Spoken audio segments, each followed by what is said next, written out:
Okay. Well, for those who haven't heard me speak before, I've been a national speaker for the Weston Price Association. I've gotten a activist award from Sally, and I've had my own, well, I got that through my own health recovery. That's kind of what led me to the Weston Price Association. I had severe migraines and chronic pain and all sorts of neurological issues. I went to 19 doctors. They couldn't me. So on my own, after they had recommended a spinal cord implant, which I did not do, and later found out that they were catching on fire in people, I found out it was food additives that make nerves rapid fire called excitotoxins. So I had been going around speaking, there's no help for people in the neuro world usually. Everything was going well, and then unexpectedly, my husband was diagnosed with stage 3 rectal cancer. No family history whatsoever in his family. This is him in the fall. So I had always been terrified of cancer because my dad died at 39, and he was 38. I mean, we're in the same house. It's like, shouldn't I get a free pass on this? But I had been listening to a guy by the name of Chris Wark. I'm sure many of you know who he is. But he's a natural cancer survivor, and I think he's 15 years out. But his information is so positive and empowering. And, of course, Casey had been having to hear all of this because I would play video after video. So the day of his diagnosis, we knew exactly, what we were going to do. So from that day, we did another radical diet change. Now, what helped me was getting rid of all the food additives. We had grass-fed cattle. We were raising our own chickens, and a lot of our, I have a large garden. I did a lot of food preparation and making our own foods. But that it wasn't enough to stop the ball rolling for him. So Chris had happened to put together a program called Square One, which,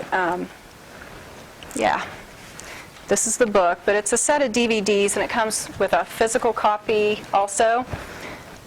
But thankfully, he had that all together because it simplifies what he did, and that's what we wanted to do.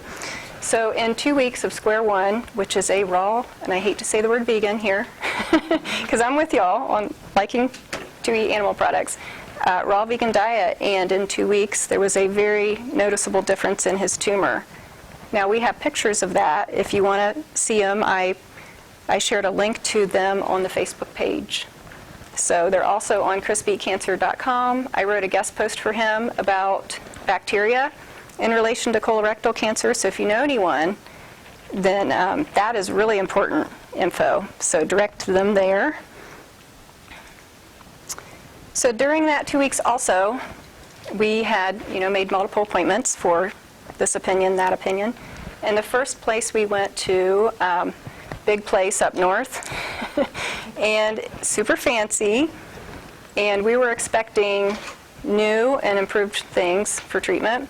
And what they had was a drug called 5-FU, and people in the industry call that 5 feet under, because 1,000 Americans roughly a year die within weeks of this chemo from a DPD enzyme deficiency. So, big risks there. Secondly, it was patented in the 1950s. So that's sitting there, in that big fancy place. It's just unbelievable. And then the third problem with that is that it can make cancer metastasize. So that was the start of our visit.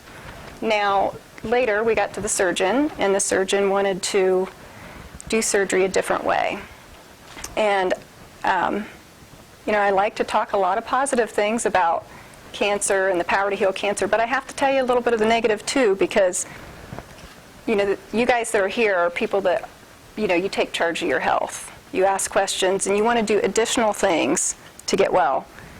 That doesn't really fly with the conventional, especially the cancer world. They don't have time for that, basically.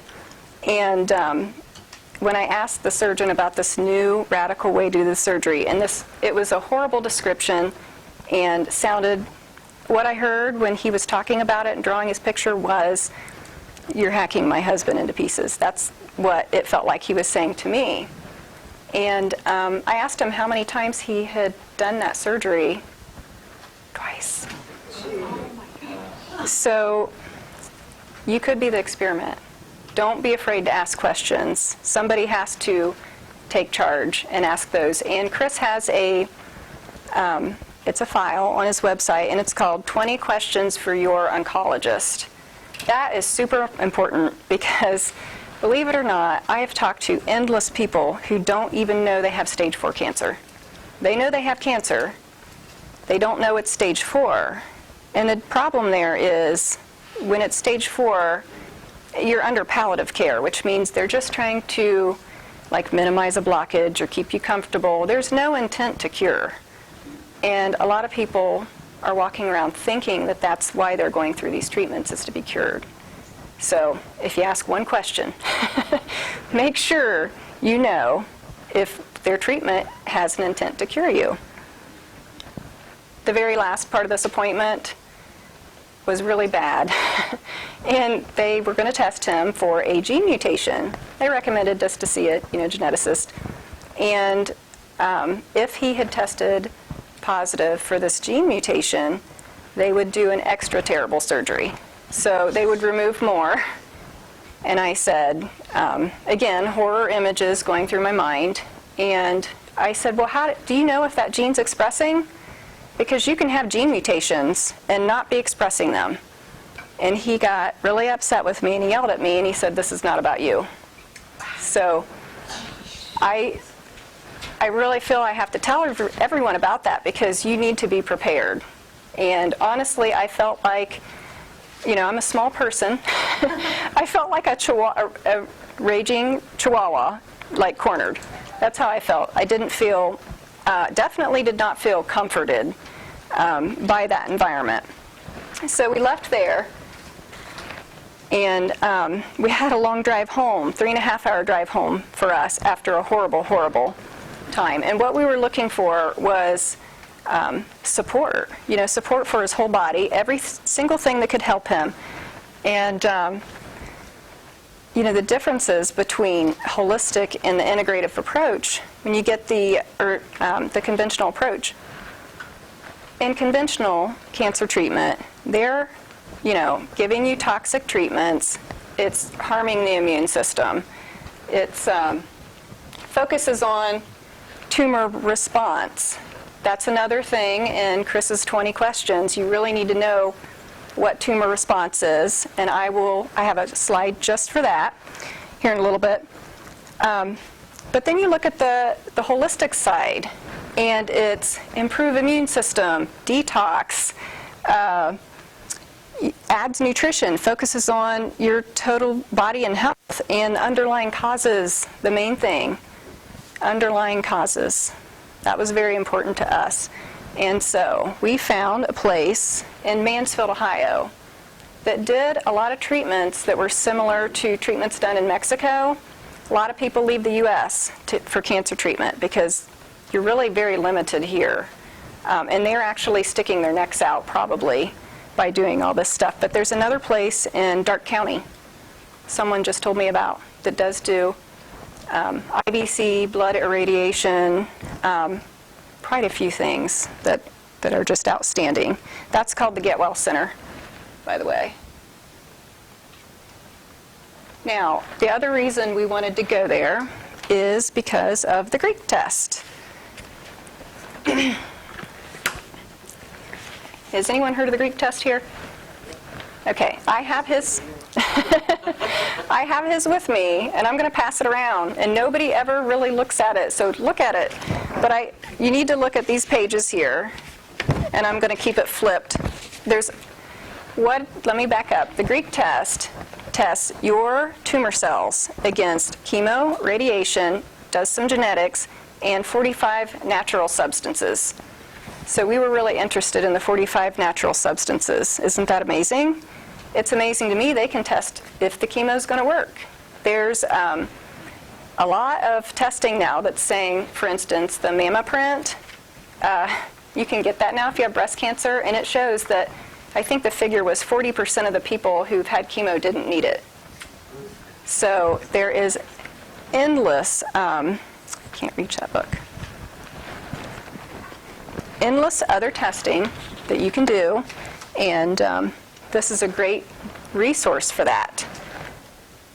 Cancer-free, are you sure? Okay, back to the Greek test. What they do is they draw your blood, so it's a blood test. Anyone could do it. I could do it right now, and it would tell me if I had cancer. Wouldn't that be great to have in a screening? You could catch things early. So it's detecting the circulating tumor cells, and they pull those out, filter them out, they put them in Petri dishes, and they grow them. That way they can test them against all these different things. Now, we wanted the Greek test for another reason as well, because it gives you a total of circulating tumor cells. Now, for us, that was really important because, most everyone has a tumor marker test that will show up if they have cancer, but rectal cancer and some other cancers, there really aren't any tumor markers for. So they always do a CEA, which is colon, typically. Nothing ever turns up. It's always, normal range. But we can track him through the circulating tumor cell count. And what's also interesting about that is chemo does not kill circulating tumor cells.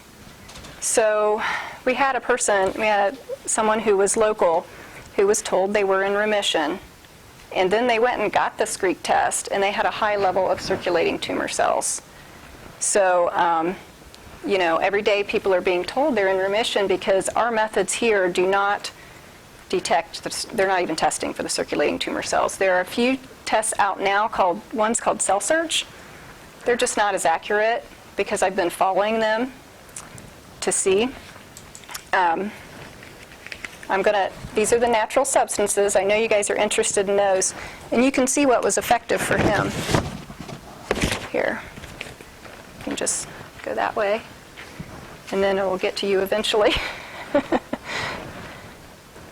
Back to the circulating tumor cells.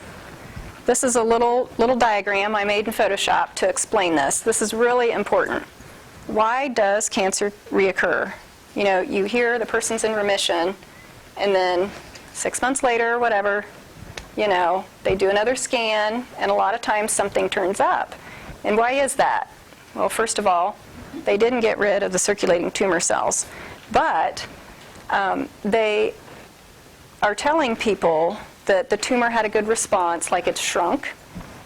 That's the tumor response phrase that I was telling you about earlier. And that just means that the drug, here's the tumor cell, okay? Circulating tumor cells in the middle, and these on the outside are the daughter cells. When you have chemo, it can get rid of all the daughter cells, but look what's still left. And then that happens. It starts reproducing again. So it's really important if you've gone through regular treatment or not, they need to be a focus. You need to focus on substances that kill circulating tumor cells. And the great thing is, there are many foods that are very effective for those. Now, I can tell you, Casey's number starting out was 6.2, which was advanced disease. Okay. Then he went down to 4.9, which was in treatment working, or early disease was that category. And his latest test was 4.0. So we're trying to get to 2. Okay, 2 is considered the safe zone. So we know he's not cancer-free, even though he's got clean scans and, clean blood work, clean scans, but we are working on it. Every day we incorporate things that kill circulating tumor cells, and it's been 2 years now. So that just shows you how long it takes to heal. Cancer did not happen overnight. Most people that have a tumor, it's been a 10-year journey to get detected for that tumor. So it's going to take, quite a while to reverse that. Okay. I don't know if I'm in the way of this. Can you guys see that over there? Okay. You're too tall. Yes, I am.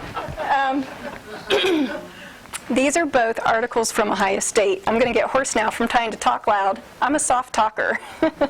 So the one on the left says how a chemo drug can help cancer spread from the breast to the lungs. It's not even disputed. They know. And that's why they're working on immunotherapy, because everyone's starting to realize, oh, this is making the cancer more aggressive. But on the right side there is an article they have on apigenin, and it says that a compound in the Mediterranean diet, which I'm not sure why they use the word Mediterranean, because apigenin is from celery and a couple other foods, but it's easiest to get in celery. Apigenin can make the cell mortal again, so it can be killed. The whole problem with cancer cells is that they're dividing and dividing and dividing, and they're not dying at the normal lifespan that they should be. In that article, it says apigenin affects 160 different proteins in the body, and it repairs the mechanism that allows the cells to keep going. And that gene problem is present in 80% of cancers. So the article, is about breast cancer, but it's about at least 80% of cancers. Celery is plated. We juice an entire bunch of celery every day for the apigenin. Just to make a point here about the plants, 50% of the cancer medicines we have today are plant-based. So there is something about plants. They're very powerful. And the most profitable breast cancer chemo, Taxol, is made from the Pacific yew tree. So what I kind of wonder is they took the compound from the Pacific yew tree and then they isolate it. That's when things go bad, because you get all the side effects when you isolate the compound. But they do that so that they can patent a drug. That's the only reason they do it, because they have to have, a profit, and they have to be able to afford a clinical trial. Now, you probably can't see this chart very well, but I put, there's a bunch of different regular chemos and cancer treatment drugs, but what's really in there, green tea, black seed oil, broccoli sprouts, there's an Indian herb in there that I'm not sure what it is, and flavonoids, which are in all sorts of things. So that brings me to last summer, the summer of 2018. He had just got his first clean scan. We were all excited about that. Everything was going well. Everywhere we had went, they kept telling us that cancer rates were skyrocketing, rectal cancer, particularly for people under 40. 3 people. We have a little tiny school. 3 people already, age 36 to 40, they were all 3 rectal cancer. Yeah. So anyhow, this is a stat from there that is super terrifying. But this is my son right here. This would be his age group. So based on the current trends, they predict by 2030 the incident rates of cancer for the 20 to 34-year-olds will increase 90% for colon, 124 for rectal cancer. So that's the younger you go, the higher the rate. Now the rate right now, 1 out of every 2 men will get cancer. And it's 1 out of 3 women. So in 2030, what is it going to be if, the rates are skyrocketing like that? So this is a major problem. And in July of that year, I happened to come across this study from University of Florida, and they studied 52,519 young people with rectal cancer. What they found was that chemo, radiation, and surgery provided 0 survival benefits. So here you have, back to what they offered us at the beginning, treatment that could have killed him. Okay, treatment with side effects, and it doesn't even work. Now, what I didn't tell you was that when we walked out of there and did not do their treatment, and I have a written estimate, just the radiation alone was $200,000 for 5 weeks. So they're doing all of this. Like, when is the protocol going to change? If we know it doesn't work, you know, the average time, they say, is 17 years. So you have got to do your own research. And you can't, you know, now is the time where you can't just trust blindly. You have to take charge. After I saw that article, I delved into what in the world is going on. Like, I just got obsessed with it. And what I found was that they think that it's a shift in 2 different bacteria, okay? And we'll call them lacno and fuso. Yeah. Fuso is the bad guy, and it's detected in 87% of colon cancers. So right now they're trying to develop easier testing so you don't have to get a colonoscopy, and this is what they're working on. It's actually a bacteria from the mouth. So if you have periodontal disease, that's fusobacterium. And Casey did have bleeding gums every now and then. He had to go to the dentist a lot. And so I wonder, you know, but I've asked other people. We have another friend who has rectal cancer, and she didn't have any dental problems. So I don't know. And I wondered what feeds it. And I found out that our standard American diet is super fuel for fuso. And it happens to compete with lacno. Lacno is a bacteria that is protective for colon cancer. And what feeds lacno? Fiber. So plant matter.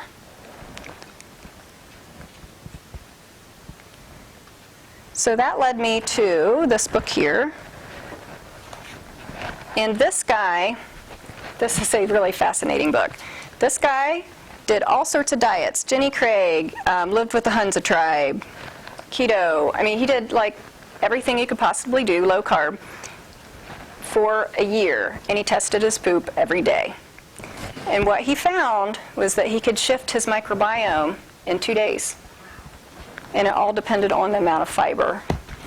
So I have up here the amounts that you normally get depending on what diet.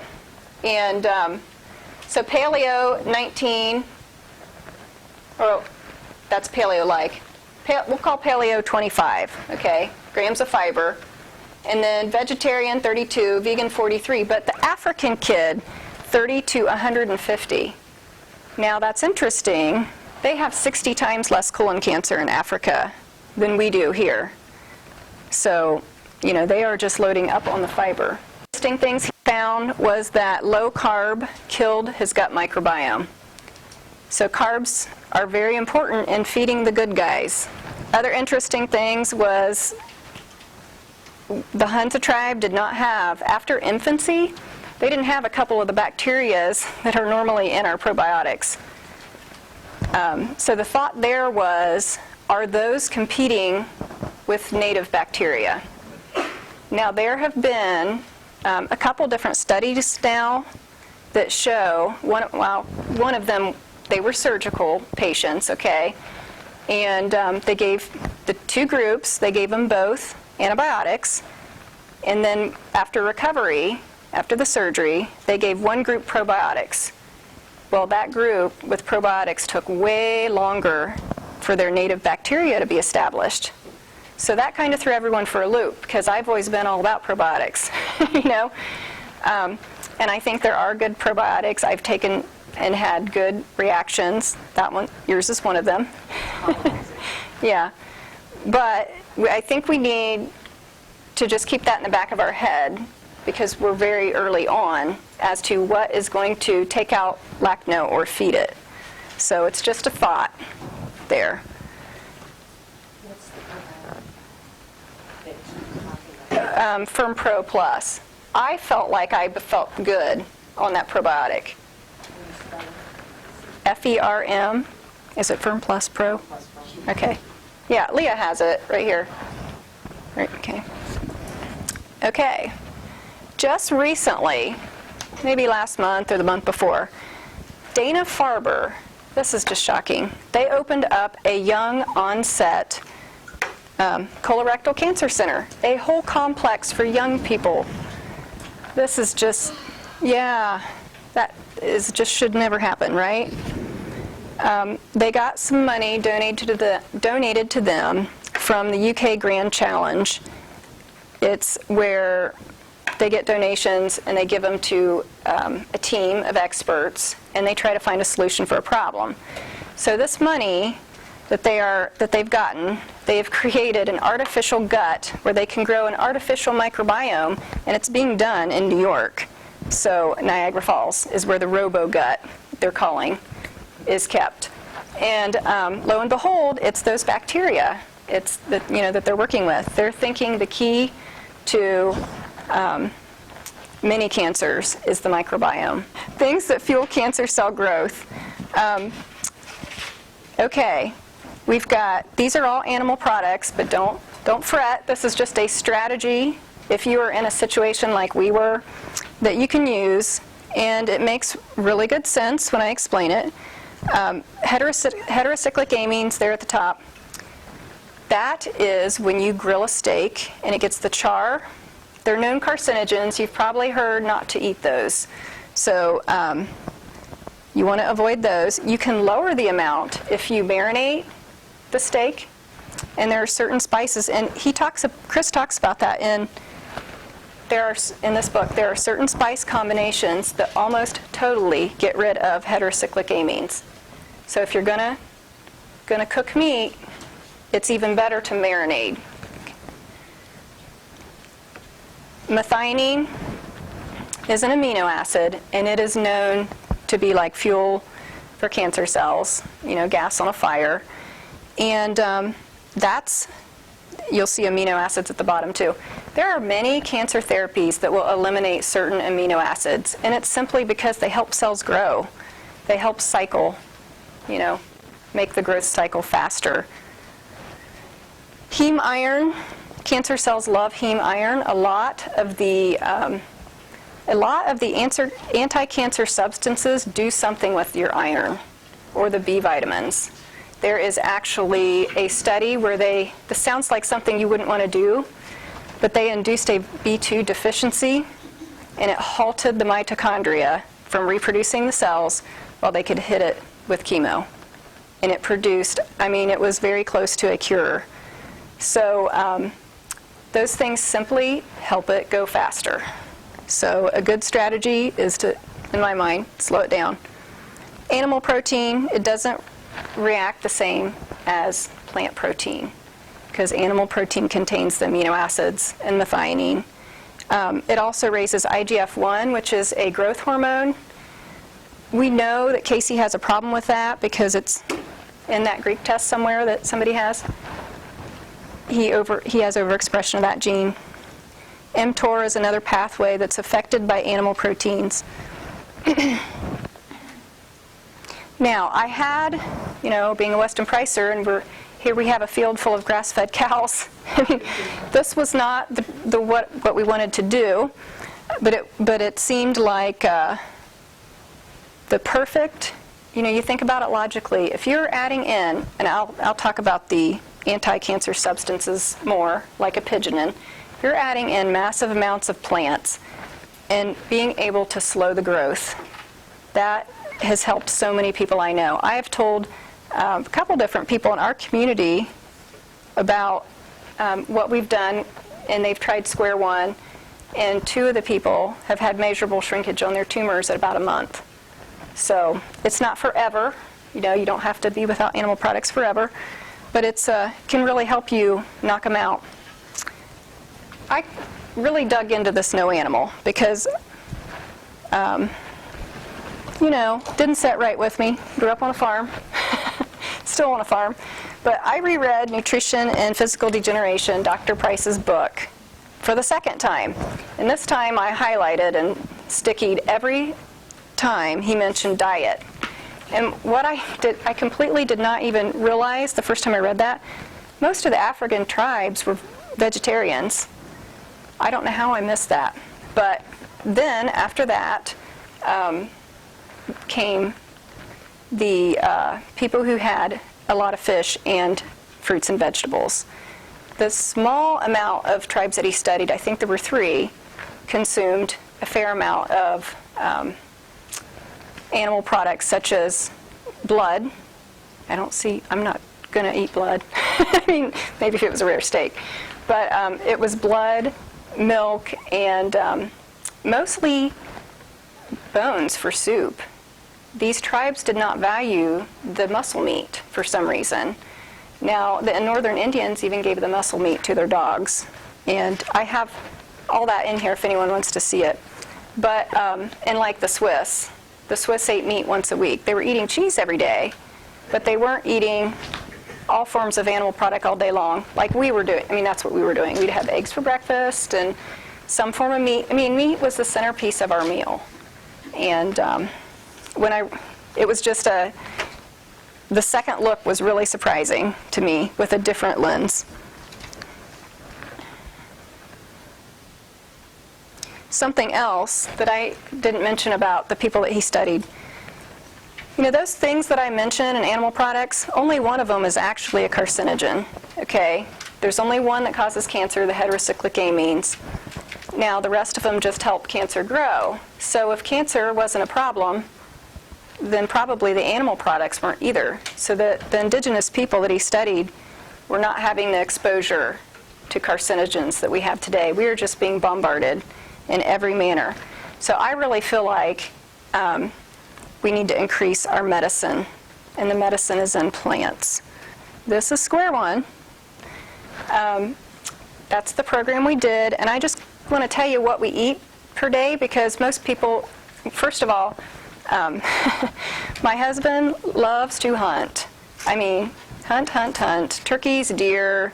I mean, we ate all that stuff. If anyone can do this, if he can do it, anyone can, is what I was going to say. And everyone thinks that if they have a crisis that they couldn't give up animal. But it's actually more simplified than what you think, and it gives you a ton of energy. This is a juice recipe, and every day we go through 5 pounds carrots. Now, in the beginning, it was 5 to 7 pounds of carrots, to 1 bunch of celery, a knob of ginger, and a beet. We don't use a whole beet just because Casey doesn't like beets. But carrots are in just about every natural cancer survivor's story. This is a book written by a Harvard graduate named Ann Cameron, and she cured herself of stage 4 cancer with just carrots alone. Really, really awesome little book. And she actually didn't change anything else about her lifestyle, but I wouldn't recommend that. If you got one shot at beating it, I would use every path. Okay, so in the morning we'll have juice, and then we'll have a smoothie, and then we'll have a salad. And usually for supper it's cooked vegetables. We eat a lot of grains, so we eat a lot of red rice, nothing white. These are heavy grains like Ezekiel bread. We didn't eat wheat for the first year, and then we started adding it in. So you got the ingredients here: apricot seeds, broccoli sprouts. There's a compound in broccoli sprouts. There's 2, indole-3 and sulforaphane, and both of those are very, very potent on cancer stem cells. And I'll tell you more about that here in a second. Amala powder, that's the highest vitamin C fruit. And the base of it, I'm missing something. Oh yeah, 2 to 3 cups of fruit. It's usually berries for the fruit. Now the base of it is tea, and we use Jason Winter's tea. Jason Winters cured himself of squamous cell carcinoma of the neck, terminal cancer, and his book is over here somewhere. You can get his tea off Amazon. So I mix that tea with dandelion, which I make from our garden dandelions, green tea, and black tea. And the thing about the teas is there is a really cool TED Talk called Eat to Starve Cancer. It's by Dr. William Lee. And he goes through all sorts of foods that are anti-angiogenic. That means they stop the blood supply to the tumor. So you could have a tumor and live with it if you stopped the blood supply. Well, he tested green tea, and green tea was higher than black tea, which everyone would expect, right? But when he combined the two teas, there was a synergy, and that was way above the green tea. So that's why I always combine them as the base of smoothie. What's his name again? Dr. William Lee, the TED Talk guy, yeah. He has a lot of different things on Facebook, and he is amazing. Since I brought him up, Chris interviewed him, and in his interview, he's talking about doing studies on immunotherapy. And what they found was if you don't have the difference between immunotherapy working, because you know it works great for some people, there's like a small amount of people where it's a total cure. And he said the difference is a gut bacteria, or a bacteria that is created in your gut, but it's from pomegranates. And thought that was a really interesting detail. So if you ever have to have immunotherapy, you're going to want to find that video and see what he has to say about pomegranates. Okay, so does everyone see the red? This is, everything in the red kills cancer stem cells. So this is our smoothie. See how many cancer stem cell killers are in there? This is the juice. And then giant salad, I didn't put everything, this thing has everything but the kitchen sink, but I just put the main stuff that we always have in it. So that is a lot. It's a lot of things that can help you in there. Okay, recently this was, yep, I know, I'm sorry. I have so much to say, I feel like I got to rush to get it all in there. But yeah, feel free to take a picture of that with your phone, but you can just Google, so you can, your code word to look this up if you want to find more is, the table's messing with me because it's moving. Natural substances that inhibit, and then whatever you want to know, like circulating tumor cells, and you will get everything you need to know. And there's a lot more, like black seed oil, that's a really good one. Berberine. Say that again, you said natural substances, what? That inhibit. Or that inhibit. Yeah. And you can either write circulating tumor cells or cancer stem cells. Those terms are kind of interchangeable. Okay, this just came out last week, so I was kind of excited.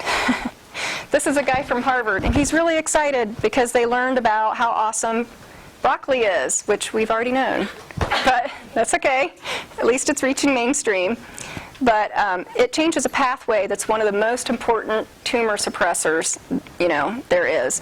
But this study was done on mice, and when you convert the dosage, it's 6 pounds of broccoli you'd have to eat a day. Okay, but don't worry, you can do sprouts, and sprouts have 100 times the amount of indole-3 and 25 times sulforaphane than mature broccoli. So if I figured up right, when I weighed my sprouts, it was about 1.5 cups a day, which is still quite a bit, but we use a lot in our smoothies. So I do know somewhere it was said to not go over 2 cups. So you can, I don't know what the reason is, but I have heard that. Okay, the lemon and garlic study. This is super amazing, and it shows the power of lemon and garlic.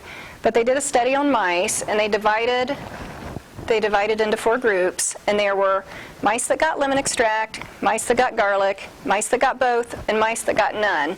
What they did was they injected them with breast cancer cells, and the ones that didn't get garlic or lemon, their tumors grew 566, I think? Yeah, 566%.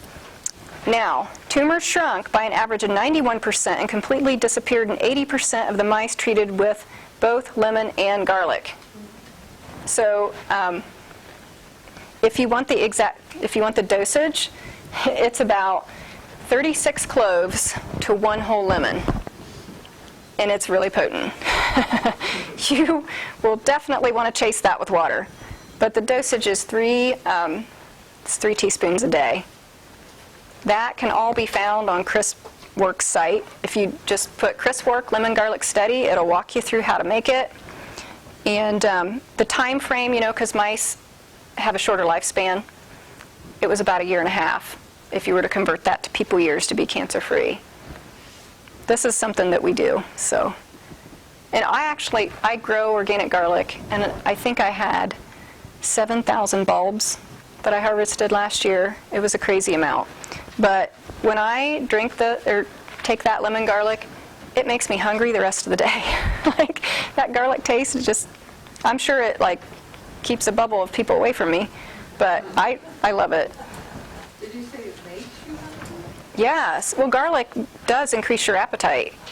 And, if you love garlic, I guess if you hated it, it would be the other way around, but yes. So you had somebody in your life, and they're not going to do anything. Mm-hmm. And if you could do one thing for them, do you think that would be the thing?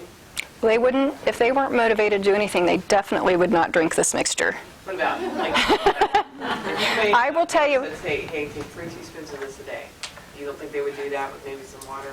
I don't know. I have an idea of I will tell you what people like that would like to do. Okay. And I'll get to that. Okay, thanks. Motivated people, they will drink the black seed oil, it tastes like motor oil, it smells like motor oil, they'll do whatever, but some others need a different path. Okay, hope you all can see this. When I got rid of my problems, I went from eating Taco Bell every day and hospital food, because I worked at the hospital, to everything homegrown, and it made me a lot better. So that's like a chicken I raised, and probably potatoes I grew with Kerrygold butter and green beans that I had canned. And well, that's way better, right, than what the average person is getting. This is what we eat now. And I just want you to look at the 2 different pictures and think in terms of circulating tumor cell killers. Because everything that has a color has a method of killing cancer. And it's really beautiful when that's how I see my food now. It is so beautiful. This in the middle, if you're wondering what the stuff that looks like meat, it's jackfruit. And it can be flavored. It can be marinated to taste like meat. But really, everything's simple. We do a lot of, like in summer, cold salads. And we do some veggie subs. We make it like a pizza sub, but with we just use the pasta sauce and roast the vegetables. And it's got a lot of flavor, and Justin loves the food we cook, so it's not too terrible. Now, my daughter, she's not as crazy about it. Jackfruit from a can? It's frozen. Yeah, frozen jackfruit.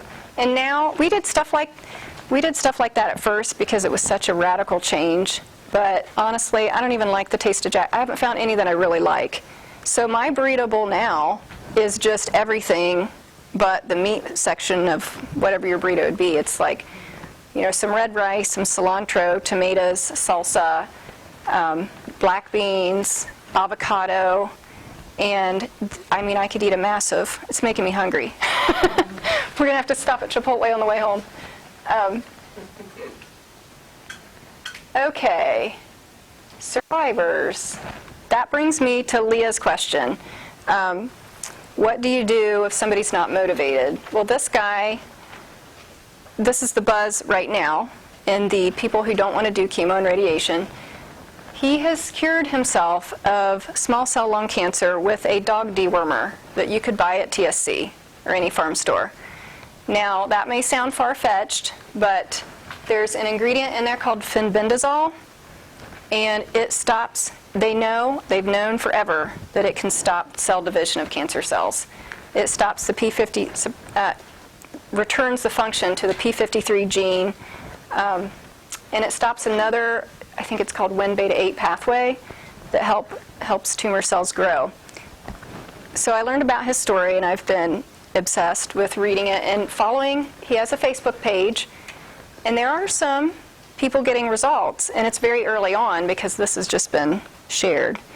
But since I heard his story, I've learned that there is a lady from Merck, who makes it, who cured her brain cancer, but she can't talk to anyone. She's, mum's the word on the inexpensive drug that cured her. So I've met another friend I'm meeting all sorts of cancer survivors, because that's what happens, we all connect. And she went to Mexico and she got menbendazole. So there is a people version of this that they're giving, for cancer treatment in Mexico. And she had Mets to her skull, breast cancer Mets, and she's 1 year, no evidence of disease. She did not have surgery. She did do some other treatments in Mexico, but I don't know, I'm kind of thinking it might have been this, I don't know. That overlaps with Can you buy that in the drugstore? Can you get it through? farm store. Yeah. If you go to his site, it tells you the protocol to do it, and it's like Joe Tippins, Joe Tippins, Tippins. So what is it? I mean, it's a canine dewormer, but I mean, is it a It's- natural supplement? Is it? No. So you're doing one thing, but then you're negating something else because it's a chemical. Yeah. This is for people we have not done this, Yeah. but this is something that people who may not be able to make diet changes could follow. Now, I want to go on with that because, like you, I was thinking, it doesn't sound like something I want to do. Find out what pathways this worked. And I found out that we were taking something that worked on the same 3 major pathways, and it's artemisinin, which is the herb. It's feathery gray, and a lot of people have it for decoration. Yes? I cannot say it. Yeah. That, my daughter had very severe Lyme disease, and we used that as part of her treatment. We got that from 5 Star Pharmacy in Iowa, and he's a compounding pharmacist, so there were no additives in it. Oh. So it sells a And lot of it's I actually, anti-parasitic drug. yeah, I actually did wonder about Lyme with that, whether or not anyone's. So, do you think it was helpful? Oh, it's very. Okay, that's really good to know. Now, back to the artemisinin. It works on the same pathways. So here we have an herb, and there's a book somewhere here, yeah, which brings me to this. How are all these things related? Hulda Clark, A Cure for All Cancers.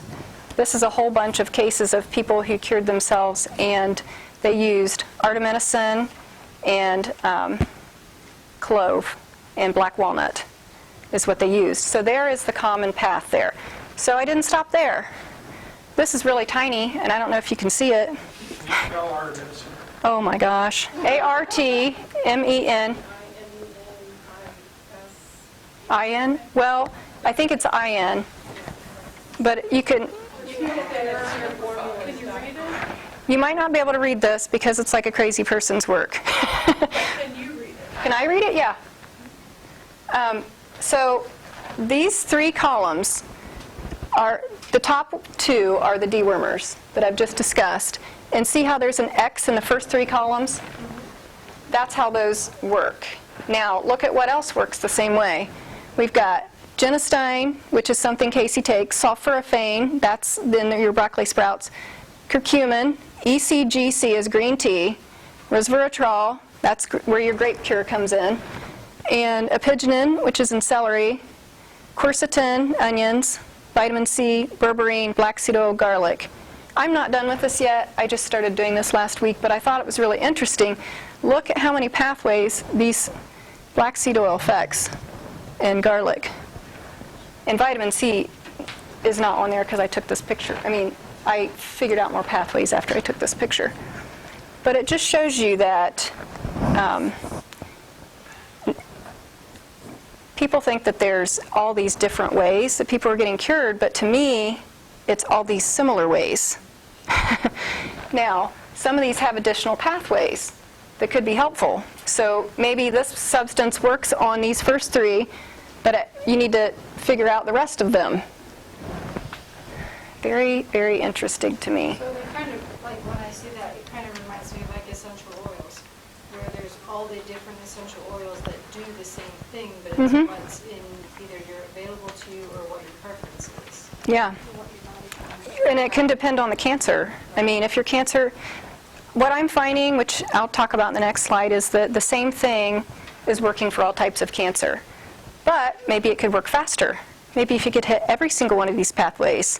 What if you took, out of these big guys up here, let's say the naturals, you take berberine and black seed oil for a month, and then you do all the rest of the non-toxic ones, and then you switch to garlic and vitamin C the next month.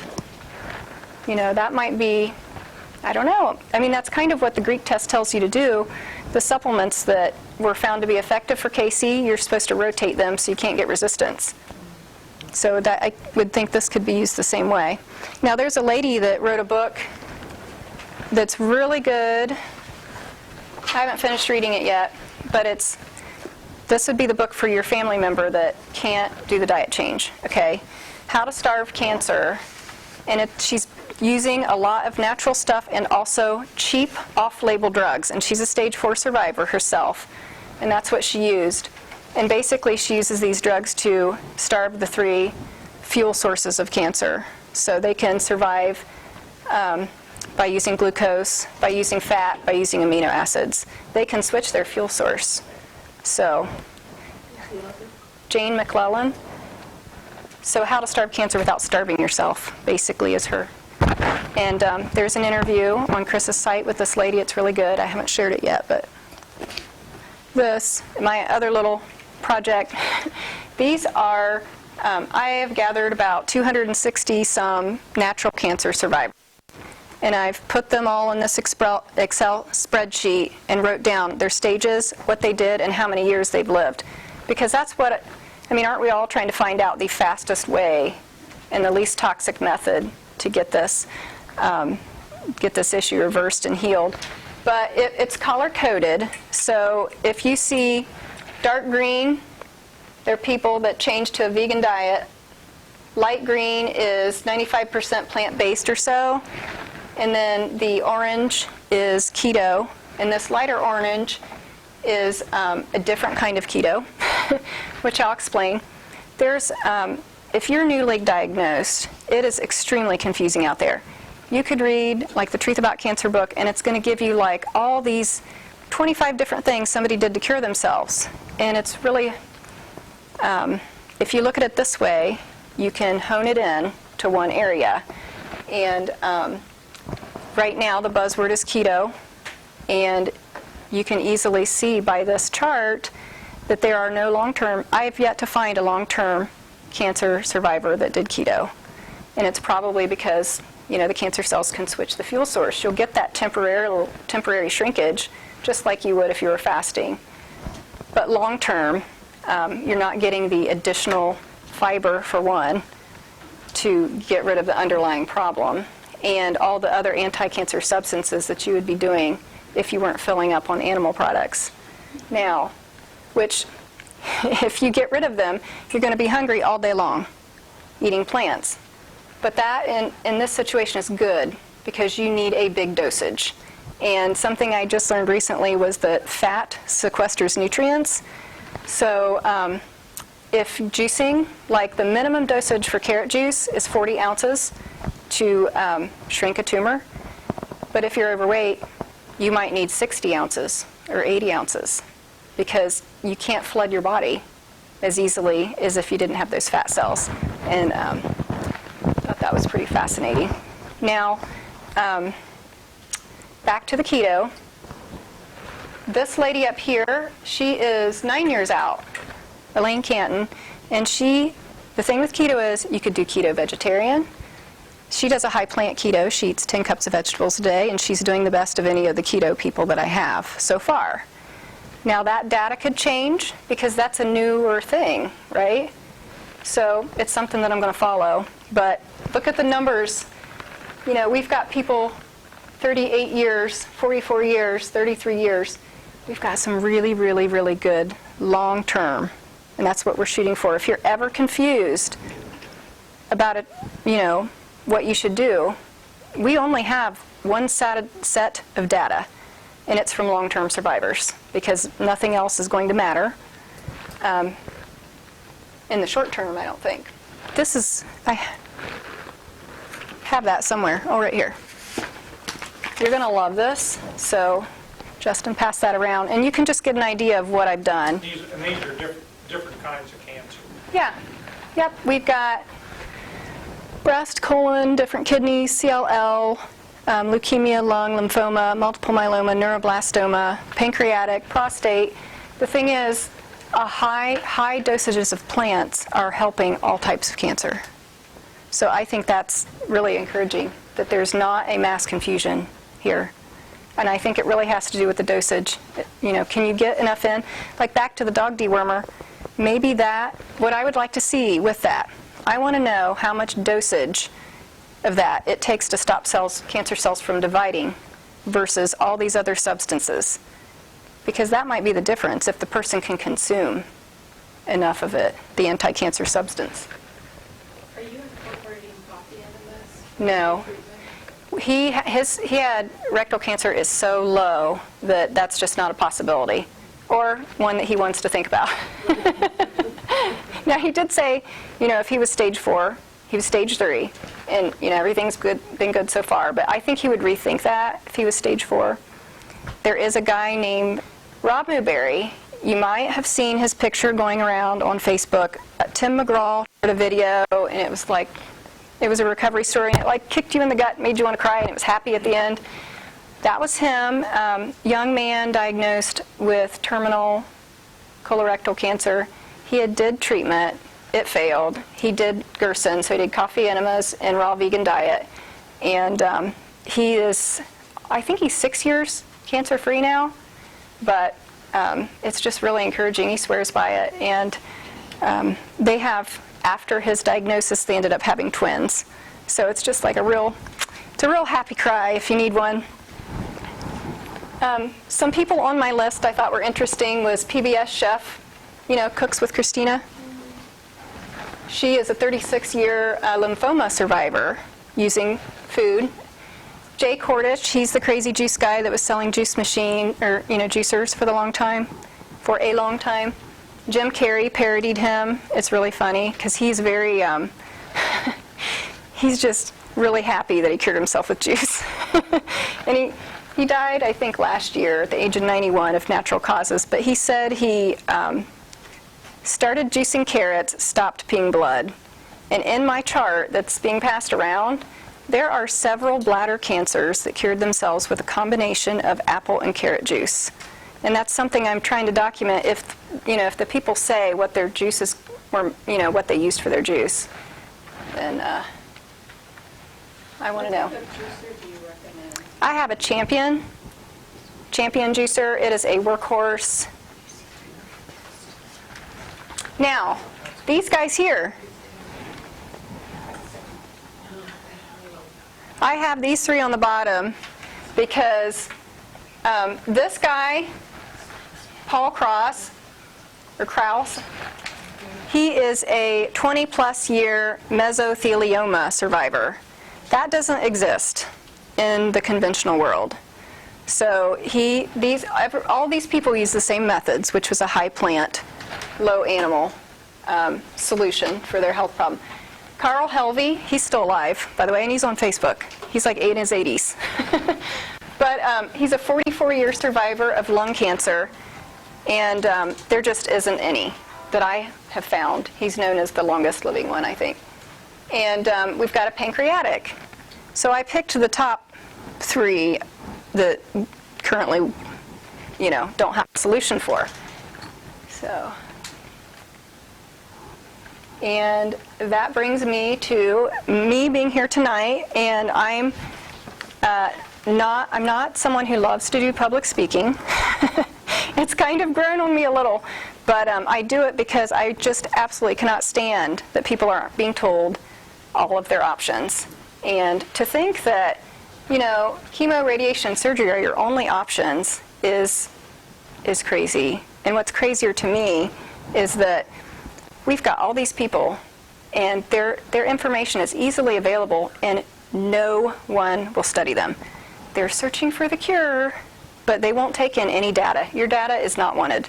If you have exited their program, it won't be documented. And I think that's the most frustrating thing. And it's frustrating for doctors too, because that's the system they're stuck in. There is no outlet for that kind of information for them. They can't study it. They can't change the protocol. They have to go by the standard of care. Okay, so books. I have an amazing supply of books up here of all sorts, and I just want to show you a couple.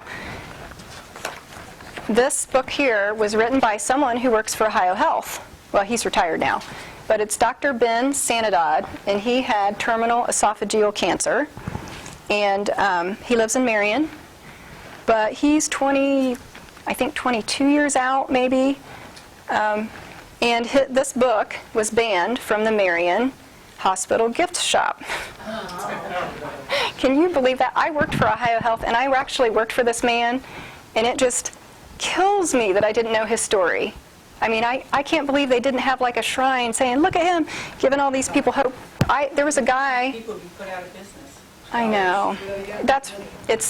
I never wanted to believe that, but it's more obvious than ever. I had this guy was a few years older than me that I went to high school with, and he died of esophageal cancer. And when I read this book, I was so mad that I worked at the place with the guy who cured his, because I could have told him that. And What's the name of it? I can see the live. it's called Choosing to Live. Ben Sanadad. And this book may be outrageously expensive because it's out of print. I think I got one of the last copies, unless he's reprinted it. Do you by chance have a list of all your books on the website? On my Facebook page, I have a picture of them from the PICWA meeting. If you go back a little bit, and then you can see all of them there. But I've been bugging him. I'm hoping he keeps this in print. Let's see. Killing Cancer, Not People. We got SCACT, the Budwig Protocol. These are really good. Well, they're all good. Look at me, I can't stop. This is Billy Best. If you are a kid in the 90s, this is the boy who ran away. He was on like what was it? A current affair? Current Edition. Yeah, all those little shows. FBI searches for kid running away from chemo. He didn't do it. He's still alive.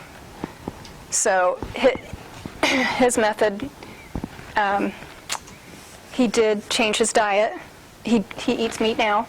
But he also went to Canada and he got an injection into his lymph nodes that is still available. He did the live blood analysis, and they saw some things, and that's why they gave him that injection. So his story is really good. Suzanne Summers, I have to mention her because I don't have this slide on there. I took it out. But she was misdiagnosed with full body cancer. She's had cancer, but they told her she had cancer again. She was misdiagnosed. It was valley fever, a fungus. So my point with bringing that up is there's lots of bacteria that cause cancer, like H. pylori, that causes stomach cancer. There's lots of viruses that cause cancer, HPV. Then we've got into the funguses that cause cancer. So I kind of think what it boils down to is anything that takes away from your immune system, so it's busy with something else rather than taking out those normal cancer cells that everybody gets. That may be the key.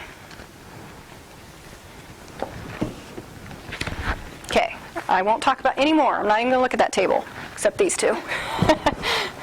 Got a little problem with books. Killing Cancer with Spices. This is James McGraw, and he lives in Tennessee, and he had stage 4 glioblastoma, which is the most aggressive brain cancer. They don't really have a treatment for it. He did regular treatment, and it failed, and then he decided to try garlic, cayenne, turmeric, and, oh no, I don't know, ginger. It was ginger, yeah. And he is like 5 years out. I meant to put a picture of him. This is the cutest guy. I mean, he's probably like 60, but you just look at him and he makes you smile.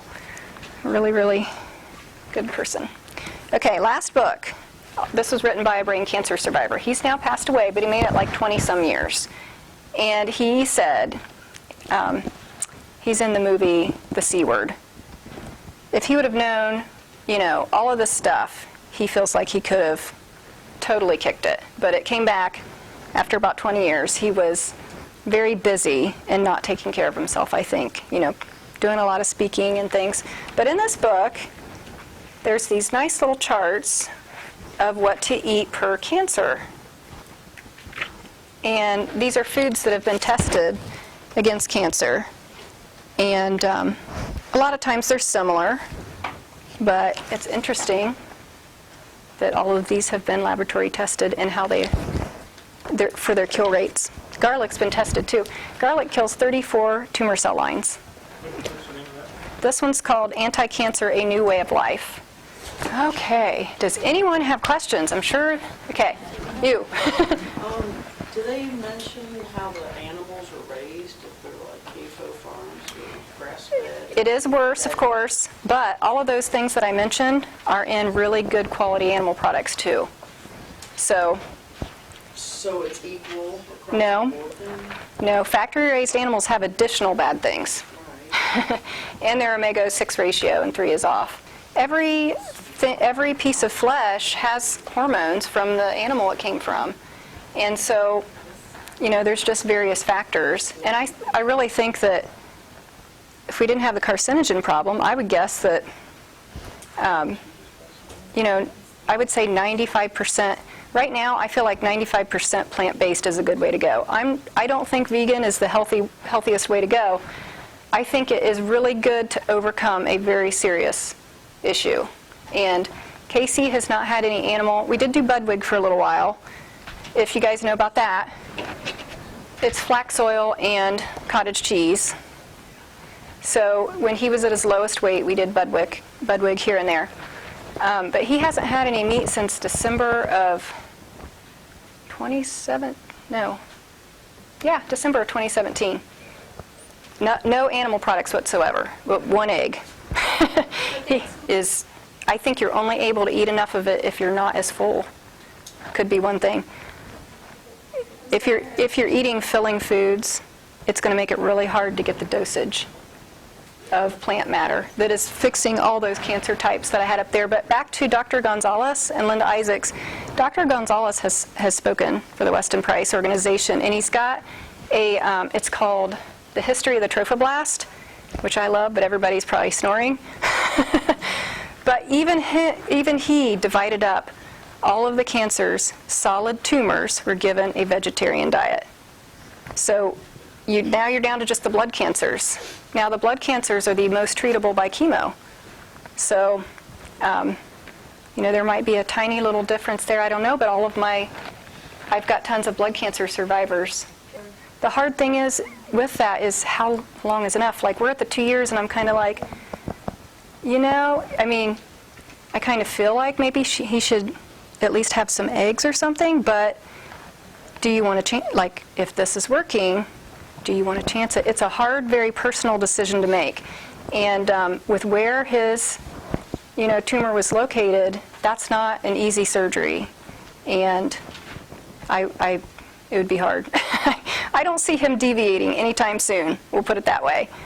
One last thing, and I won't talk. That's okay. I used to study it. When I was reading it, I thought for sure the Africans that he mentioned a couple times, there were a couple tribes that ate just mostly plants and hardly meat, but he said they were weaker.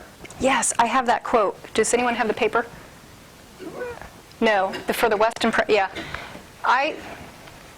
There's a quote in there that he says, yes, they were near vegan, but they were eating protein from bugs, okay, versus the Maasai tribe.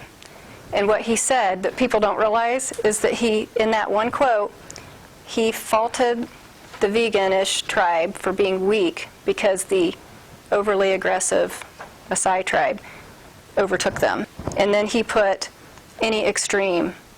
So he faulted the tribe that was eating a massive only animal products as well as the, near vegan tribe. But that's at the very bottom. Yes. Oh, you've had your hand up for a while. About your findings on sugar. Yes. Even like sweet fruits. the sugar? Great question. We had this last time too. 5 to 7 pounds of carrots is a lot of sugar, right? Well, Casey's blood sugar was 110 before we switched to Weston Price eating, okay? Then his sugar went down to, this is fasting, went down to 100. And then with doing square one, not fasting, 70. So I don't believe that fruit sugars, real sugar, real glucose, works in the same way as processed sugar. Does that make sense? Yeah. And the other thing with that is, like the grape cure, and there's an all-fruit diet called the nori diet. Every molecule of glucose that you're getting, or sugar, is going to contain an anti-cancer substance if you're eating a whole food. So if you're eating a grape, you're getting resveratrol. If you're eating pineapple, it's like bromelain. And then the carrot, you get falcarinol. So it's kind of, yeah. So people would fast for the nori diet, the all-fruit diet. They would fast, and you know the cancer cells have a lot of glucose receptors, so they need sugar to survive. And you know they're hungry, so they would fast, get the cells hungry, and then they would drink massive quantities of grapes because the sugar would be gobbled up, but it contained the thing that would kill the cancer cell. We do not try to stay away from carbs because they feed good gut bacteria. To me, when I look at all of this combined, the truth is simple. I don't think you can go wrong with whole fruits and vegetables. That's where the clarity seems to be. On the survivors on my list, there were a lot in the macro category. The top diets were, for longevity after cancer diagnosis, were alkaline diet, raw vegan diet, plant-based, whole food plant-based, and macro. And macro is a lot of grains. So I was really surprised to see that, and we'll see how it continues. But I think Christina, the chef, did macro. So. Another question. You mentioned alkaline. What about water? Anything about alkaline water or anything? Alkaline water, we don't do it because our diet is very alkaline. So, yes. You mentioned the Greek test. Yes. I got a question about that, but I also thought I heard you say that we all have cancer cells. Yep.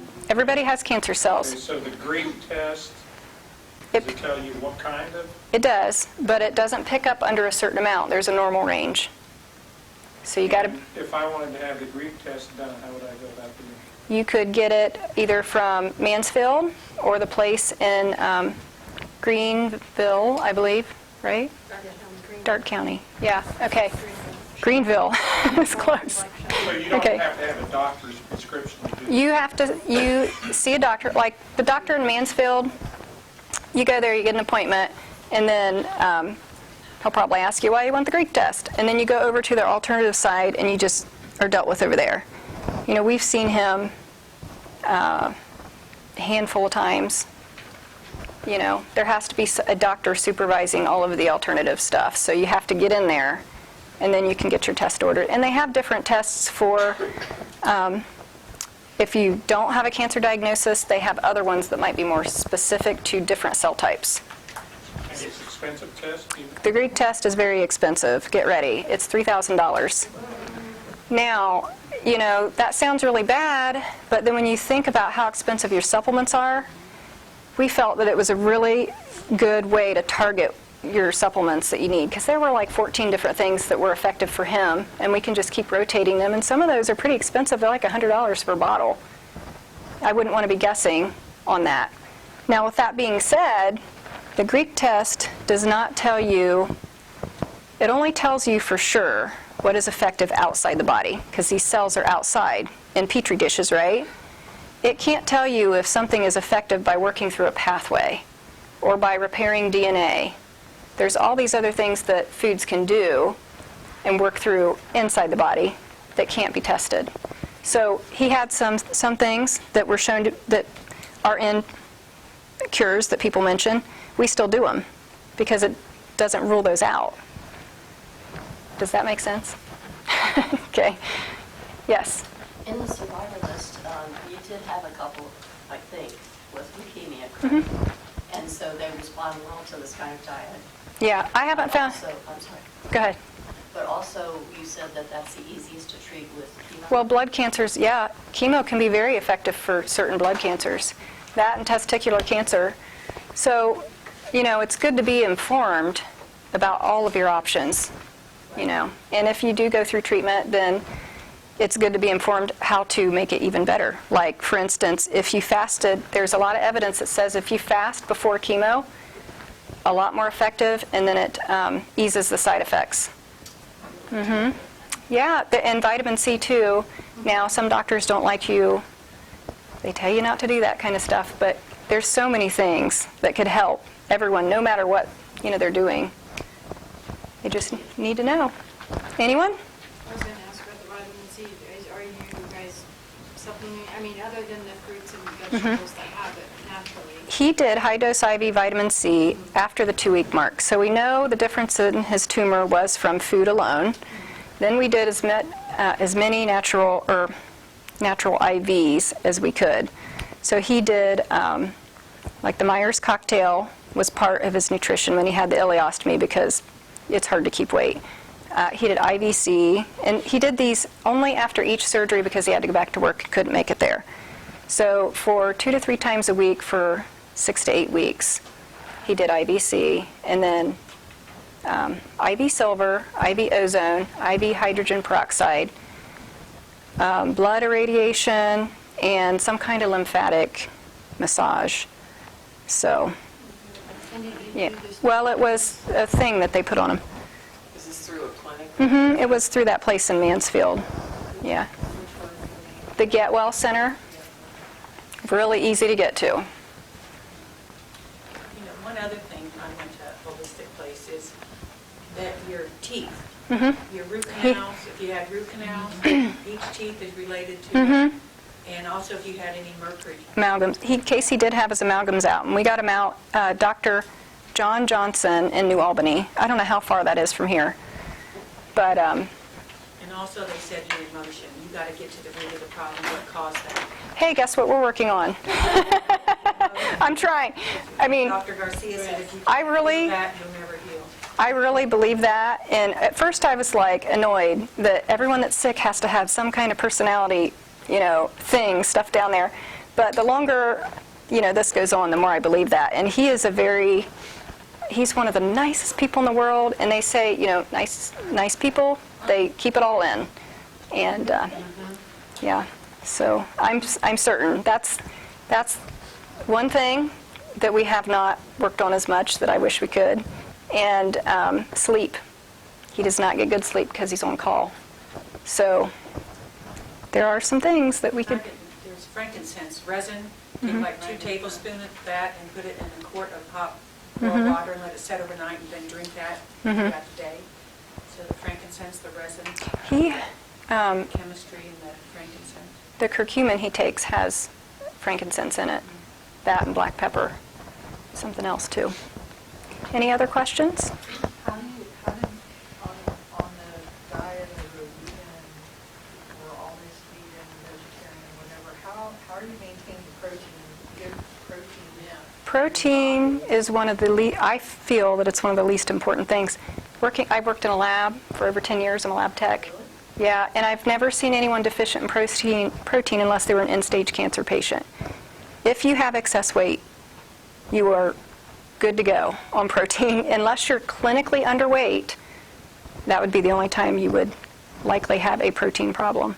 There is so much protein in beans and everything. We can easily achieve the recommended allowance just by plants. And switching to doing all that with his diet didn't cause his digestion, his system to get all upset? He did weight. He had never had any issues with that, but a lot of people do. And it could be SIBO, all the raw vegetation. Basically what you're doing when you switch to this diet, it can be a transition phase for some people. You're setting off, the best probiotic, raw vegetables. So you're putting a good guy army in there. And it's going to do battle until that, until the bad guys are under control. So I think that's what's happening, is a little war is being waged to get the balance correct, and then you're fine. In your own homegrown garlic, I mean, how are you getting all that, what were you doing to extract the, It's a whole lemon, so you put it in the Vitamix. It's a whole clove, all those cloves. you start shoving? It's easy. No, The peel and everything? I do the peel because I'm not peeling each little thing. Take the big piece off with the stem, okay? Throw all that in the Vitamix or whatever mixer you have if it can handle it. Cut up the lemon, throw the whole thing in there, and then you add about a half cup of water, or more if you want it a little more diluted. Whiz that up, and then cheesecloth. Wow. And then what you have left will last in the refrigerator for a while, and that's all there is to it. Garlic probably kills everything. Yeah. Yeah, definitely. Could we be here all night or what? Isn't she a sweetie pie? Thank you. Very intelligent and everything. Very happy. Thank you. What's that? Oh, yeah. Oh, wait. Let her say this. I forgot. Oh, okay. Because of all this, my day has been filled with helping people all day long, and it's consuming my time. So to get back my family life and to help support our supplements and our own cancer journey, I've started health coaching. So if that's something you're interested in, then I have cards up here. So that is all. Yeah. Thank you, Leah.